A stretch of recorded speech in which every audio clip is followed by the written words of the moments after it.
Le lot 3 du projet 5G Open Road doit permettre pour les carrefours équipés d'une infrastructure reliée à la 5G, telle que caméras, radars, lidar ou calculateurs de bord de route, d'améliorer la sécurité routière, la fluidité du trafic, de réduire les nuisances environnementales et d'apaiser la relation entre les différents usagers de ces carrefours. Chaque partenaire qui est un acteur de la chaîne de mobilité apporte ses compétences dans son domaine d'expertise. Ça peut être des briques techniques très diverses, un système de perception débarqué, un système d'automatisation plus ou moins important des différents véhicules, un système de communication entre véhicules et un système de communication entre véhicules et l'infrastructure. La plateforme de services de données de Capgemini centralise et interprète les données des infrastructures routières débarquées, telles que les caméras, les lidars. Ces données sont ensuite utilisées pour créer un jumeau numérique de l'intersection. En jumelant cette perception avec de l'intelligence artificielle, la plateforme est en mesure de détecter des situations dangereuses, telles que la présence d'un vulnérable dans l'angle mort d'un véhicule. Cette information est ensuite transmise à tous les types d'usagers de la route en temps réel, grâce au réseau 5G, via des messages standardisés. Valeo équipe les véhicules Renault Stellantis et notre premier véhicule d'un boîtier télématique qui va permettre de faire communiquer les véhicules entre eux en communication directe C-V2X et avec un serveur débarqué de Capgemini en communication indirecte 5G. Notre véhicule est donc capable de recevoir l'information de la présence d'un piéton à l'approche d'une intersection, d'un piéton qui serait caché donc par un obstacle et donc non visible par le véhicule.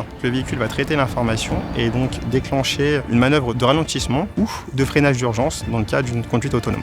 Le but de Stellantis, ça va être d'équiper des véhicules de type L2, dits de série, que vous utilisez tous les jours, et des véhicules à plus forte autonomie, dits L4, qui arriveront dans le futur. Cela va permettre à Stellantis de tester différents types de messages entre l'infrastructure, nos véhicules et les partenaires pour délivrer à nos conducteurs le message le plus pertinent au bon moment. Nous, équipe Renault, étudions ce que l'infrastructure peut apporter au-delà de la perception et l'intelligence intégrée dans notre véhicule. Dans le projet, l'infrastructure détecte des piétons et des véhicules et nous informe de leur présence via des messages V2X. Notre véhicule reçoit ces informations et les combine aux informations captées par ses propres capteurs. Ensuite, les véhicules analysent le risque et si nécessaire, il alerte le conducteur via l'IHM. Il faut mentionner aussi que l'infrastructure sera capable d'analyser le risque et alerter les véhicules via la 5G. Nous allons donc comparer l'intelligence embarquée du véhicule avec de l'intelligence débarquée. Donc grâce à notre étroite collaboration qui agit comme un lien entre les différentes briques technologiques, nous construisons des solutions réellement innovantes et des réponses à des verrous technologiques qui nous permettent de proposer des solutions pour les usagers et pour les territoires, par exemple en sécurisant des carrefours urbains particulièrement accidentogènes. La prochaine étape de ce projet consiste à réaliser des tests en route ouverte sur les communes de Vélizy et de Saclay et d'en tirer les enseignements techniques et économiques pour les partenaires industriels du projet,